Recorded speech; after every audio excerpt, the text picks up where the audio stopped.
अस्सलाम वालेकुम and welcome back friends. मैं आपको परफेक्ट वेब सॉल्यूशंस की तरफ से वर्डप्रेस थीम डेवलपमेंट की इस ट्यूटोरियल सीरीज़ के पार्ट 2 में खुशामदीद कहता हूं। दोस्तों, मेरा नाम इमरान कासिम है और आज के इस वर्डप्रेस थीम डेवलपमेंट के वीडियो ट्यूटोरियल में हम दो चीज़ों के बारे में सीखेंगे। एक टेम्पलेट हायरार्की कि किस तरीके से वर्डप्रेस थीम के अंदर जो टेम्पलेटिंग है उसको क्रिएट किया गया और किस तरीके से हम उसको यूज़ करते हुए एडवांटेजेस ले सकते हैं और आसानी के साथ कोडिंग कर सकते हैं। दूसरा, इसमें हम बहुत ही इसका जो इम्पोर्टेंट जो को इसको आप heart of WordPress theme development कह सकते हैं वो है द लूप। द लूप की मदद से हम कैसे डिफरेंट ऑप्शन डिफरेंट जो चीज़ें हैं वो फेच कर सकते हैं विद इन वर्डप्रेस एनवायरनमेंट। तो दोस्तों, बगैर कोई देर किए, बगैर आपसे कहे कि चैनल को सब्सक्राइब कीजिए, लाइक कीजिए, शेयर कीजिए। चलिए शुरू करते हैं इस वीडियो ट्यूटोरियल को। तो वर्डप्रेस के अंदर जितने भी हम थीम डेवलप करते हैं उनका एक टेम्पलेट स्ट्रक्चर होता है। जिस तरीके से हमने अब लास्ट वीडियो ट्यूटोरियल में कुछ फाइल्स क्रिएट की थी, तो ये जो तमाम फाइल्स हैं इंडेक्स को छोड़ के, इसके अलावा जितनी भी फाइल्स हैं वो सब टेम्पलेट्स हैं जो कि वर्डप्रेस के अंदर बिल्ट इन फीचर है। मतलब कि वर्डप्रेस ये चाहता है कि जो आप थीम क्रिएट करें थीम्स के फोल्डर में, उनमें ये फाइल्स अगर हैं तो वो उनको एक स्पेसिफिक पर्पज़ के लिए यूज़ करता है। तो उसको मैं अभी आपके सामने विजुअली आपको रिप्रेजेंट करता हूँ। आप इसको अच्छे तरीके से समझ लीजिए क्योंकि जिस इस विजुअल रिप्रेजेंटेशन को या इस टेम्पलेट हायरार्की को आप जितने अच्छे तरीके से समझेंगे उतने अच्छे तरीके से आप वर्डप्रेस की थीम्स को ना सिर्फ डेवलप कर सकेंगे बल्कि जो ऑलरेडी एग्जिस्टिंग वर्डप्रेस की थीम्स हैं उनमें अपनी मर्जी की चेंजेस भी कर सकेंगे और उसके अलावा उनमें एडिशनल फीचर्स भी ऐड कर सकेंगे without affecting the original theme. तो चलिए, मैंने यहाँ पर उसकी theme hierarchy WordPress template hierarchy को ओपन किया हुआ है और यहाँ पर सबसे पहले मैं अगर आपको दिखाऊं, हमने फाइल क्रिएट की थी इंडेक्स के बाद home.php और front page dot php front dash page. तो इन दोनों को देखते हैं कि ये क्या चीज़ें हैं। तो यहाँ पर मैं अगर आता हूँ तो यहाँ पर आपको एक home.php फाइल यहाँ पर मिलेगी, एक नज़र आ रहा है, और front page dot php front page dash page dot php file यहाँ पर नज़र आ रही होगी। अब होता क्या है कि आपकी जो साइट का फ्रंट पेज है जो बाय डिफ़ॉल्ट सेटअप हुआ है, अगर तो आपने जो भी पेज सेट किया है तो अगर उसमें front dash page dot php file available है तो वो इस फाइल को लोड करेगा एज अ साइट का फ्रंट पेज। और इसके आगे आपके पास दो ऑप्शंस हैं कि अगर तो वो page shown on the front है तो अगर कोई आप स्पेसिफिक एक पेज, अब वो कहाँ पर, यहाँ पर टू सेटिंग्स में आके आप जब रीडिंग में आते हैं यहाँ पर आप a static page select below select करते हैं, ये वाला ऑप्शन। तो यहाँ पर जो आप होम पेज सिलेक्ट करते हैं वो इसकी बात कर रहा है कि फ्रंट पेज को वो लुक देखता है कि front dash page dot php file available है या नहीं। उसके बाद वो ये देखता है कि क्या वो पेज जो यहाँ पर हमने सिलेक्ट किया है उसके लिए अगर पेज डॉट php अवेलेबल है तो वो फिर पेज टेम्पलेट पे चला जाता है, यहाँ पर वो आ जाता है। ये आप एरो की मदद से देख सकते हैं कि ये बता रहा है कि फ्रंट पेज कैसे सर्च होता है कि सबसे पहले वो देखता है कि फ्रंट पेज फाइल अवेलेबल है या नहीं अवेलेबल। फिर वो देखता है कि क्या पेज जो है वो कोई सिंपल स्टैटिक पेज यहाँ पर शो किया गया है या नहीं। अगर तो वो स्टैटिक पेज नहीं है तो वो फिर इस वाले पे आ जाएगा, शो फ्रंट पोस्ट, मतलब पोस्ट को as a front page show करेगा। फ्रंट पेज डॉट php ना होने की सूरत में वो फिर होम डॉट php को लोड करता है। तो यहाँ पर हमने दोनों क्रिएट किए हुए हैं, होम डॉट php भी और front dash page dot php भी। तो ये दोनों फाइल कब लोड होंगी ये साइट के फ्रंट पेज पे। जैसे अभी मैं अगर साइट का फ्रंट पेज ओपन करता हूँ तो ये मैंने फ्रंट पेज इसका मेन पेज ओपन किया है। तो ये जो डाटा यहाँ पर लिखा हुआ आ रहा है ये कहाँ से आ रहा है, front dash page dot php से आ रहा है। यहाँ पर अगर मैं फ्रंट डैश php को ओपन करता हूँ फ्रंट डैश पेज, तो ये देखिए यहाँ से ये डाटा इस जगह पर डिस्प्ले हो रहा है। तो ये इसलिए हो रहा है क्योंकि मैंने अभी कोई स्पेसिफिक फ्रंट पेज सिलेक्ट नहीं किया। अगर यहाँ से मैं सैम्पल पेज को सिलेक्ट कर लेता हूँ और उसको सेव कर लेता हूँ चेंजेस पे, और अब अगर मैं व्यू साइट करता हूँ तो अब भी आप देख सकते हैं अभी भी वो हमें WP थीम डेवलपमेंट वही पेज शो कर रहा है। अब वो हमें ये वाला पेज शो नहीं कर रहा जो हमने यहाँ से सिलेक्ट किया हुआ है।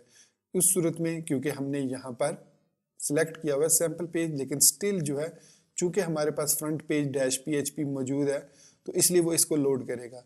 तो नॉर्मली अगर आप कोई भी थीम देखें, जैसे 2019 है जो लेटेस्ट थीम है, इसके अंदर आपको कहीं पर भी front dash page dot PHP नहीं मिलेगा, ठीक है, क्योंकि ये अब रिकमेंडेड इतना ज़्यादा नहीं है कि आप इसको यूज़ करें। तो यहाँ से मैं ये डाटा कॉपी करता हूँ, कट करता हूँ बल्कि, और इस टेम्पलेट को क्योंकि इतना ज़्यादा यूज़ नहीं होता, मैं इसको यहाँ से डिलीट कर देता हूँ। तो अब हमारे पास होम डॉट PHP है, मैं इसको होम डॉट PHP पे रख देता हूँ, क्योंकि होम डॉट PHP दोनों पर्पज़ के लिए यूज़ हो सकता है। यहाँ पर मैं अगर आपको विजुअली दिखाऊँ तो ब्लॉग पोस्ट इंडेक्स के लिए भी हम होम डॉट PHP को यूज़ कर सकते हैं, और साइट फ्रंट पेज के लिए भी हम होम डॉट PHP को यूज़ कर सकते हैं। लेकिन ये होम डॉट PHP का फीचर, ये फ़ायदा ये है कि ये तब लोड होता है जब हमारे पास वो पेज टेम्पलेट अवेलेबल ना हो। अब चूंकि मैंने यहाँ पर सैम्पल पेज सिलेक्ट किया है, अब मैं जो यहाँ पर जब पेज को लोड करूँगा तो ये होम पेज को लोड नहीं करेगा, ये होम डॉट PHP फाइल को लोड, इस फाइल को लोड नहीं करेगा, बल्कि वो पेज डॉट PHP को, इस पेज को लोड करेगा। यहाँ पर मैं लिख देता हूँ this is page dot PHP। Simply मैंने इतना इसके अंदर लिख दिया। अब मैं इसको रीलोड करता हूँ पेज को।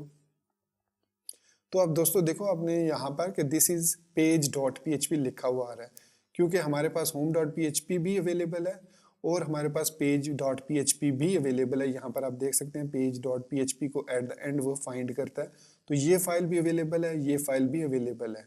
अब फ्रंट पेज होने की सूरत में अगर हमने यहाँ पर ये अब इस को स्टैटिक पेज को फ्रंट पेज पे सिलेक्ट कर दिया सैंपल पेज को, तो इसलिए अब ये लोड कर रहा है हमारा पेज डॉट PHP को, होम डॉट PHP को लोड नहीं करेगा, क्योंकि हमने यहाँ पर स्टैटिक पेज सेट कर दिया। अगर मैं यहाँ पर करता हूँ योर लेटेस्ट पोस्ट और सेव चेंजेस कर देता हूँ, अब अगर मैं लोड करूँगा इसको तो अब ये हमें होम डॉट PHP शो करेगा। तो दोस्तों अब आप देख सकते हैं कि ये अब home dot PHP file load कर रहा है। अगर मैं यहाँ पर अब होम डॉट PHP के अंदर यहाँ पर लिख दूँ, इधर लिख देते हैं ऊपर H1, this is home dot PHP। जब आप थीम डेवलपमेंट कर रहे होते हैं तो आप इस तरीके की इंफॉर्मेशन लिख सकते हैं, लेकिन डेवलपमेंट करने के बाद उसको रिमूव कर दें ताकि प्रॉब्लम ना हो, ताकि आपको पता चले कि कौन सा टेम्पलेट कब लोड हो रहा है। So this is home dot PHP। आप देख सकते हैं अब हमारा जो फ्रंट पेज है, लेटेस्ट पोस्ट है, और इस वक्त जो जो लोड हो रहा है ये home dot PHP file load हो रही है। अब अगर इसमें होम डॉट PHP फाइल भी ना होती, अगर ये फाइल भी ना होती हमारे टेम्पलेट के अंदर यहाँ पर, तो फिर ये फॉल बैक करता इंडेक्स डॉट PHP पर, फिर इसने लोड करना था इंडेक्स डॉट PHP को। लेकिन हमारी थीम डेवलपमेंट के मकसद ये है कि हम इंडेक्स डॉट PHP को यूज़ नहीं करेंगे, हम टेम्पलेट्स को यूज़ करेंगे ताकि हम इसको अच्छे तरीके से समझ सकें। अगर आप 2019 जो थीम है उसके इंडेक्स डॉट PHP को जाके देखें तो यहाँ पर भी आपको कोड मिलेगा जो कि डिफ़ॉल्ट कोड है, फॉल बैक कोड है, ये आपको यहाँ पर भी मिलेगा। इसको हम देखेंगे कि इसने इन्होंने क्यों इसको ऐड किया हुआ है, क्योंकि ये कह रहा है कि this is the main template file. तो इसको कर सकते हैं लेकिन ज़रूरत नहीं है हमें इस डेवलपमेंट को सीखने के लिए। तो ये हमने front dash page dot PHP को रिमूव कर दिया। होम डॉट PHP अब हमारा होम पेज है, और अगर हम होम पेज सेलेक्ट करते हैं कोई भी स्टैटिक पेज तो फिर वो पेज डॉट PHP को यूज़ करेगा। तो ये है इसकी हायरार्की। हमारे पास यहाँ पर कितने पेजेस, टेम्पलेट पेजेस हमें चाहिए। आर्काइव डॉट PHP ये हमने नहीं क्रिएट किया हुआ, तो चलिए क्रिएट करते हैं। तो यहाँ पर new file archive dot PHP save करते हैं, उसी में सेव कर दिया। Archive dot PHP, single page dot PHP हमने क्रिएट कर ली थी, page dot PHP, home dot PHP, फिर comment dash popup dot PHP, इसकी हमें ज़रूरत नहीं है, इस पर हम बाद में देखेंगे। 404 डॉट PHP, तो सेव एज कर लेते हैं इसको, file save as 404 dot PHP। तो 404 डॉट PHP किस सूरत में लोड होती है, जब हमारे पास वो पेज जो हम ओपन करना चाह रहे हैं, जैसे मैं यहाँ पर लिखता हूँ /XYZZ, तो ये पेज अवेलेबल नहीं है, तो ऐसी सूरत में वो 404 डॉट PHP फाइल को लोड करेगा, और इसमें हम जो भी इंफॉर्मेशन लिखेंगे इस 404 डॉट PHP में वो लोड हो जाएगी। तो ये हमने बेसिक टेम्पलेट्स, इसके अलावा इसमें सर्च डॉट PHP फाइल भी हमें चाहिए। Search dot PHP file basically result को सर्च करने के बाद जो भी रिजल्ट आता है उसको शो करता है। तो इसमें हम न्यू फाइल क्रिएट कर लेते हैं search.php। ये भी एक टेम्पलेट फाइल है। अच्छा, हेडर और फुटर जो है ये टेम्पलेट फाइल्स नहीं है, ये बेसिकली हर एक फाइल में टेम्पलेट में इंक्लूड करने के लिए बनाया जाता है। तो इसी तरीके से एक और फाइल है जिसको हम हर एक फाइल में ज़रूरत पड़ने पर इंक्लूड कर सकते हैं, वो है sidebar.php। क्योंकि नॉर्मली आपने अक्सर वेबसाइट्स को देखा होगा जिन पर एक राइट साइड पे कॉलम भी होता है और एक लेफ्ट साइड पे या कॉलम होता है, तो उसके लिए हम यूज़ करते हैं sidebar.php फाइल। अब आप देख रहे होंगे होम पेज पे यहाँ पर ऊपर एक पट्टी आ रही है, लेकिन जैसे ही हम दूसरे पेजेस को ओपन करते हैं तो उस पर नहीं आती। तो सिंपल इसकी रीज़न ये है कि यहाँ पर हम गेट हेडर और गेट फुटर के फंक्शंस यूज़ नहीं अभी कर रहे, इसलिए वो यहाँ पर नज़र नहीं आ रही। तो ये जो टेम्पलेट हायरार्की है, अब ये जो फाइल्स हैं search.php, जब हम कोई भी सर्च रिजल्ट करेंगे पेजेस पर से या पोस्ट में से, तो उसके लिए search.php यूज़ होगी। अगर कोई एरर आता है पेज पे, कोई पेज नॉट फाउंड का एरर आता है, तो 404.php फाइल लोड होगी। अगर कमेंट पॉपअप पेज है, कमेंट्स को ओपन करने के लिए, तो comment-popup.php फाइल क्रिएट होगी, वो उसको देखेगा, अदरवाइज वो index.php पे फॉल बैक कर जाएगा। फिर अगर आपका ब्लॉग पोस्ट का इंडेक्स पेज है, मतलब यहाँ पर अगर मैं आपको दिखाऊं तो यहाँ पर आप स्टैटिक पेज सेलेक्ट करने के बाद सैम्पल पेज, और यहाँ पर कोई और पेज सेलेक्ट कर लेते हैं जो कि पोस्ट पेज है पोस्ट्स के लिए, तो वो फिर उस पोस्ट पेजेस को शो करेगा। अदरवाइज जो है home.php को लोड करेगा। तो इन ब्लॉग पोस्ट इंडेक्स पेज के लिए home.php हमारे पास होनी चाहिए, और फ्रंट पेज के लिए भी home.php, अगर पेज सिलेक्टेड नहीं है from the setting reading menu.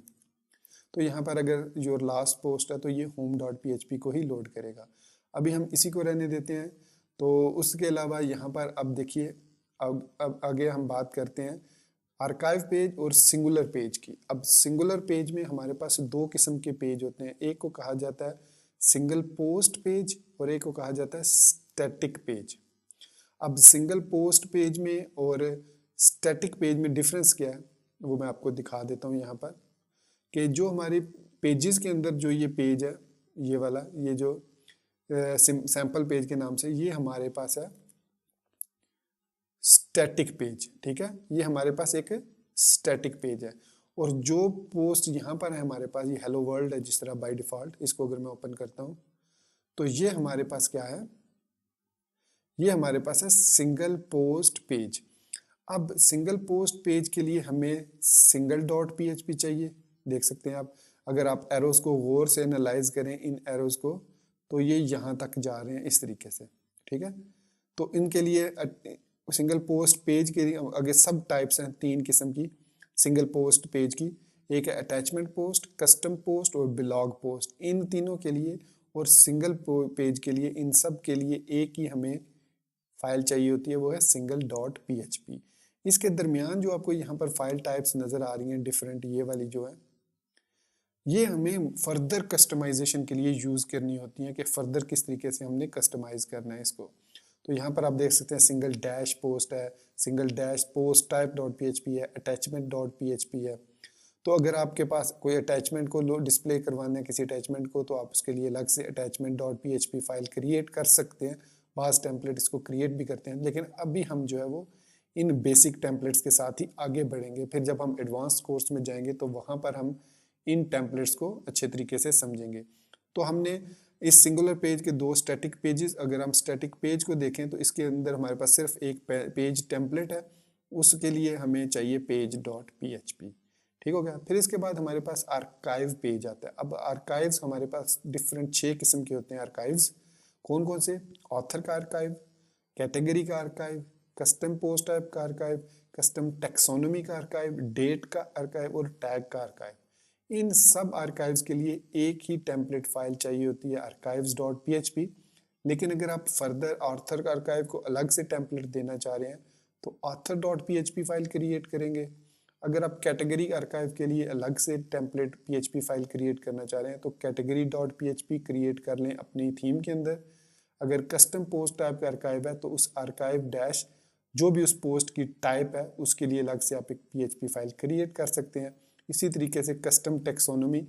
अच्छा, ये कस्टम पोस्ट टाइप और कस्टम टेक्सोनोमी जो है ये कस्टमाइजेशन में ज़्यादा यूज़ होता है। अभी हम इसको थीम पर डिपेंड करता है जो आपका टेम्पलेट HTML का उसमें रिक्वायर्ड है कि आप कस्टम पोस्ट आर्काइव्स बनाएं या ना, तो ये उस पर डिपेंड करता है। फिर डेट आर्काइव के लिए हमें date.php और taxonomy.php टेक्सोनोमी के लिए चाहिए, और टैग्स जो भी आप यूज़ करते हैं उन आर्काइव के लिए tag.php चाहिए।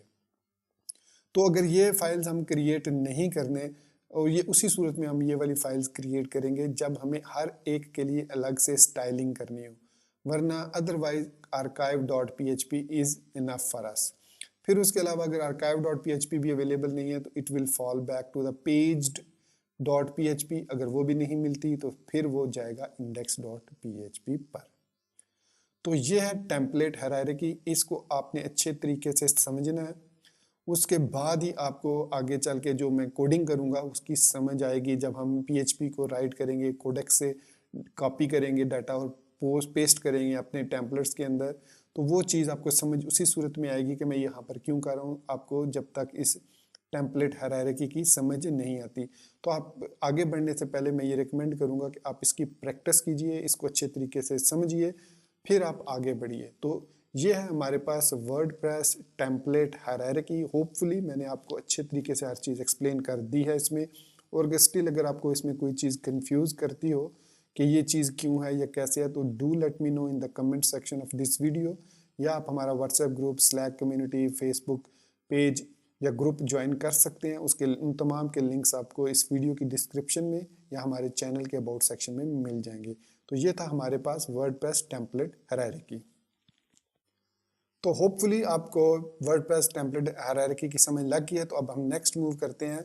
The most important and famous part of the core heart of WordPress theme development is the loop.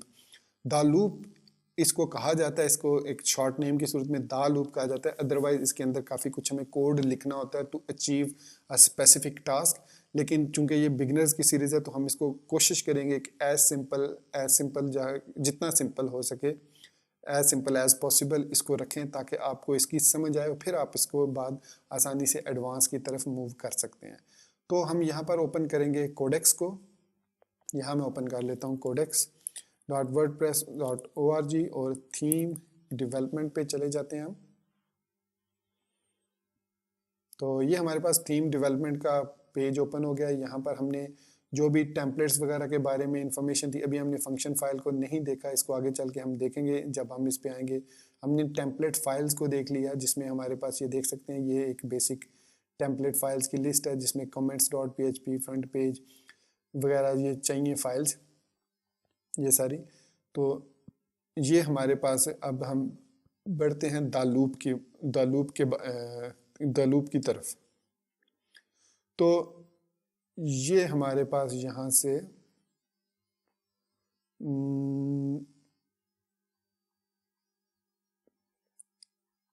इसमें अब यहाँ पर द लूप देखते हैं,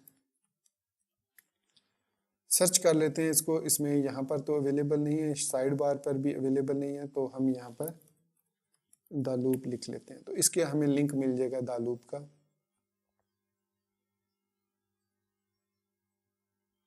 तो ये हमारे पास है _लूप, देख सकते हैं THE का T कैपिटल और लूप का L कैपिटल।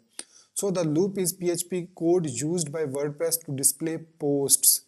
अब यहाँ पर सिर्फ वर्ड यूज किया गया टू डिस्प्ले द पोस्ट, लेकिन जहन में रखिए तमाम कस्टम टाइप पोस्ट जो होती हैं वो भी पोस्ट ही होती हैं, तमाम आर्काइव्स जो होते हैं वो भी बेसिकली पोस्ट होते हैं, तमाम पेजेस जो होते हैं वर्डप्रेस के अंदर वो भी पोस्ट के ज़ुमरे में ही आती हैं। तो अगर मैं यहाँ पर आपको दिखाऊं कि मैं जब पेजेस पे जाता हूँ, ऑल पेजेस करता हूँ, तो यहाँ पर वो edit.php को ही ओपन कर रहा है, लेकिन साथ यहाँ पे पैरामीटर दे रहा है post type is equal to page.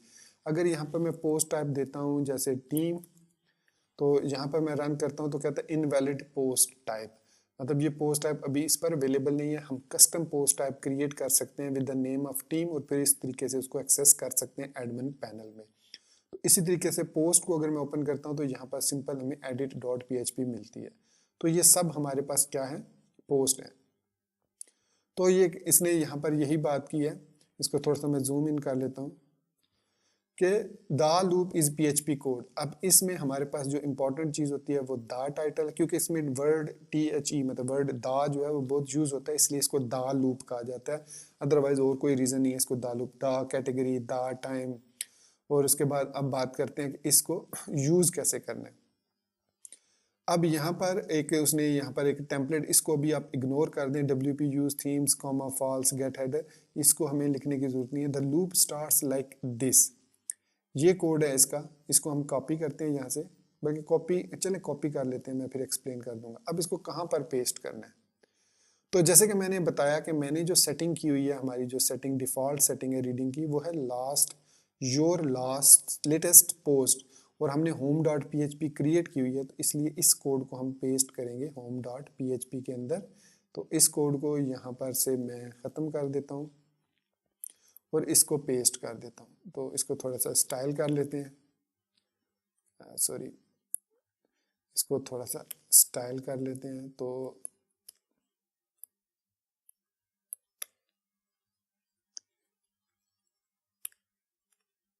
तो यहाँ पर ये आएगा एंड वाइल और फिर आएगा एंड इफ। ठीक हो गया। तो ये मैंने एंड वाइल और एंड इफ इसलिए लिखा है क्योंकि यहाँ पर हम यूज़ कर रहे हैं कॉलन।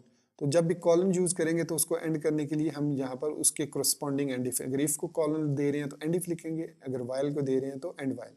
अब यहाँ तक हमने लिखा, फिर मैं अब मेन पेज को ओपन करता हूँ, ये वाला हमारा होम पेज है, इसको रन करते हैं, रीलोड करते हैं। तो इसमें हमें सिर्फ लिखा दिस इज होम PHP। अब हमारे पास वर्डप्रेस के अंदर, क्योंकि ये home.php है, तो वर्डप्रेस के जो पोस्ट वाली सेक्शन है ये ओपन होंगी। तो इसमें हमारे पास अभी एक ही सिर्फ पोस्ट है, तो ये पोस्ट अब हमने डिस्प्ले करानी है यहाँ पर, सॉरी यहाँ पर इससे नीचे। तो इसके लिए हमें क्या करना होगा, यहाँ पर जैसे उसने बताया कि हमें यूज़ करना होगा द टाइटल, तो ये टाइटल शो कर देगा। द टाइम लिखेंगे तो टाइम शो कर देगा। द कैटेगरी लिखेंगे तो उसकी कैटेगरी शो हो जाएगी। और उसके अलावा इसमें हमारे पास द कंटेंट के नाम से भी एक लिंक होगा, तो उसको भी हम डिस्प्ले करवा सकते हैं। तो यहाँ पर अब हमने लिखा द पोस्ट, और द पोस्ट के नीचे हमने लिख दिया द टाइटल, और इसके नीचे लिख दिया द कैटेगरी। स्टाइलिंग अभी हम नहीं कर रहे, स्टाइलिंग पार्ट पे हम बाद में चलेंगे। So the category, the content और द ऑथर, ये सारे इसलिए इसको मतलब द लूप कहा जाता है। इसके अंदर काफ़ी सारे द आते हैं। The tags, I think the tags नहीं है इसमें। तो इसके एंड पे अगर जाएंगे, इसी के एंड पे, तो यहाँ पर आपको मिल जाएंगे फर्दर रीडिंग के लिए। तो खैर यहाँ पर आप देख सकते हैं द कंटेंट भी हमारे पास है। तो अब मैं इसको पेज को रीलोड करता हूँ तो क्या होगा। तो यहाँ पर आप देख सकते हैं कि सबसे ऊपर है हमारे पास टाइटल, ये है हेलो वर्ल्ड। दूसरे नंबर पर है हमें कैटेगरी बता रहा है कि अनकैटेगराइज्ड कैटेगरी का की पोस्ट है। नीचे यहाँ पर कंटेंट है उसके, और नीचे उसके एडमिन है, मतलब ये ऑथर है इसका जिसने ये पोस्ट क्रिएट किया। तो ये हमें इसका सारा डाटा मिल गया। अगर हम यहाँ पर एक और पोस्ट क्रिएट करेंगे तो वो भी यहाँ पर शो हो जाएगी, लेकिन मैनुअली पोस्ट क्रिएट नहीं करनी चाहिए। अब चूंकि हम यहाँ पर द लूप हमने यूज़ कर लिया है, द लूप के अंदर हमें सिर्फ इतना ही लिखना होता है कि if have post, while have post, कि जब तक पोस्ट मौजूद है हर पोस्ट को फेच करो, फिर उस पोस्ट का टाइटल, उस पोस्ट की कैटेगरी, उस पोस्ट का कंटेंट, उसका ऑथर, उसके टैग्स अगर कोई हैं तो वो डिस्प्ले करो, फिर वापस लूप को वाइल लूप पे ले जाओ। तो जितनी भी उसमें पोस्ट होंगी वो सारी की सारी यहाँ पर डिस्प्ले हो जाएंगी।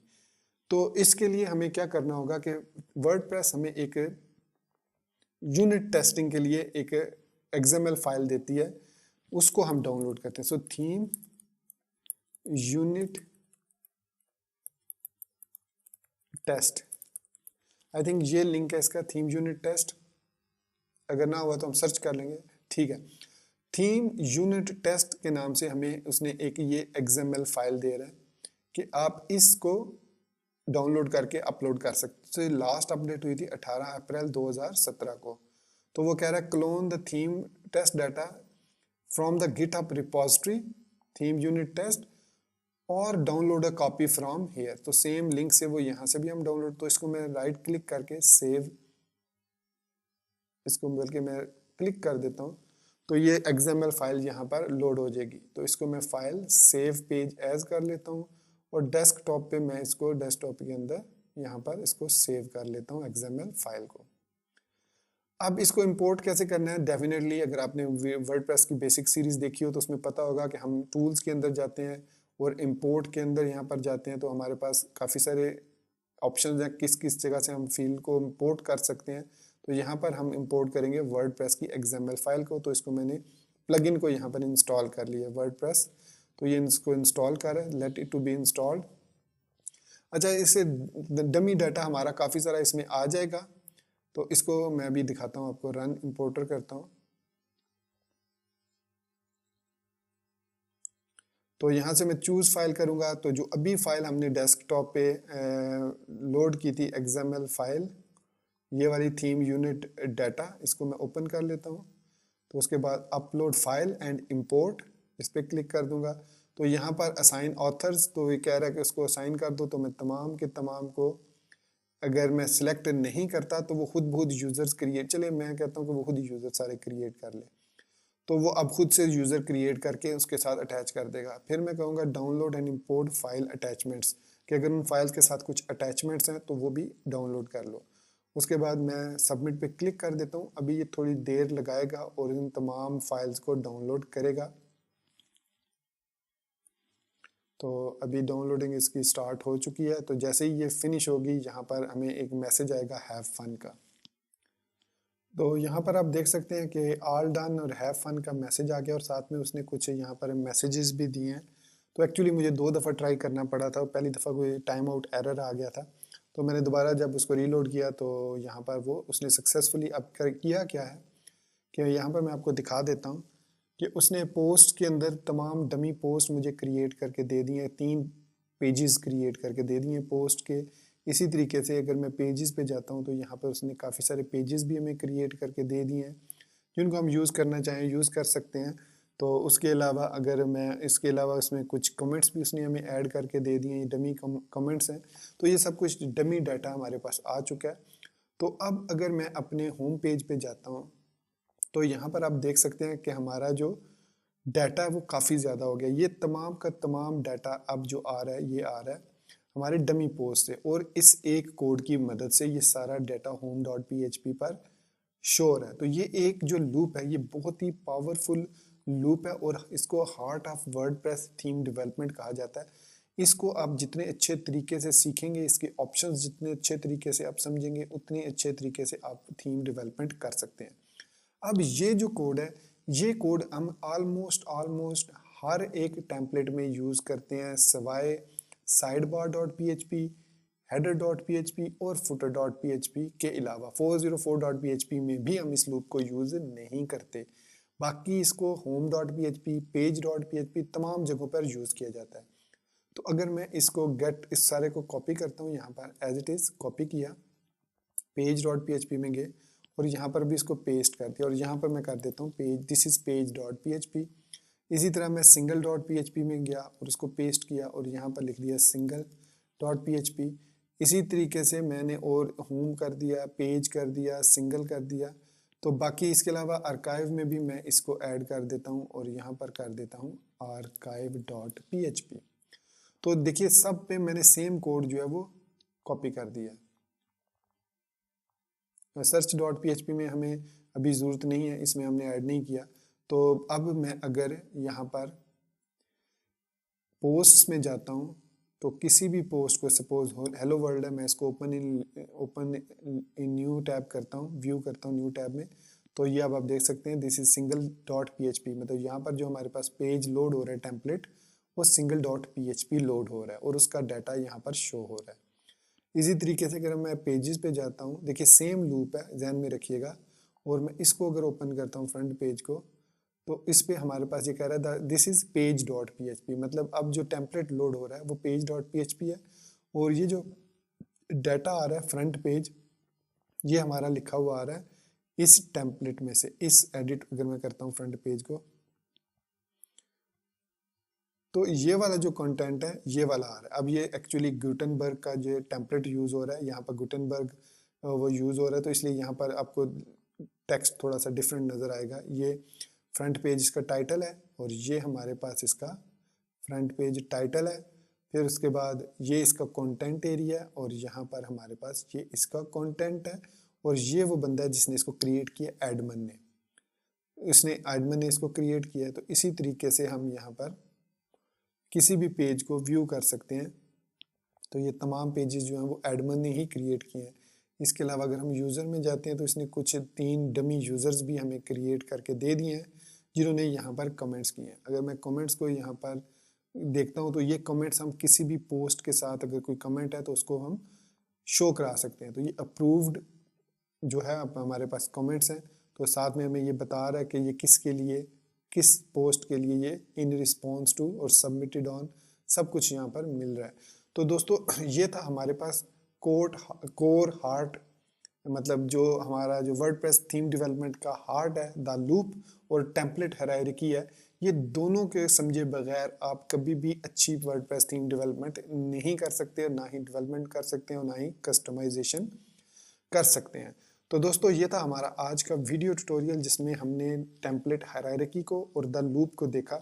आगे हम इसको कस्टमाइज करना और कैसे हम डिफरेंट टेम्पलेट्स पे इसको यूज़ करते हैं और कैसे हम एक HTML टेम्पलेट को कन्वर्ट करते हैं और आगे इसके जो एडिशनल फीचर्स हैं, कैसे नेविगेशन, मेन्यू बार कैसे वगैरह ऐड करते हैं, कैसे हम इसमें CSS ऐड करते हैं, कैसे हम उसमें दूसरी इन्फॉर्मेशन, वो नेक्स्ट वीडियो ट्यूटोरियल में अब हम देखेंगे स्टेप बाय स्टेप। तो इस वीडियो ट्यूटोरियल को मैं यहाँ पर ख़त्म करता हूँ और उम्मीद करता हूँ कि मेरा ये वीडियो ट्यूटोरियल आपको पसंद आया होगा और आपको थीम डेवलपमेंट की काफ़ी सारी समझ आई होगी। और इस बात के साथ अब मुझे इजाज़त दीजिए और चैनल को सब्सक्राइब करना, वीडियो को लाइक करना, शेयर करना और बेल आइकन को दबाना बिल्कुल मत भूलिएगा। सबसे आखिर में मुझे अपनी दुआओं में भी ज़रूर याद रखिएगा। So guys, thank you very much for being with me till the end. Take care, goodbye and Allah Hafiz.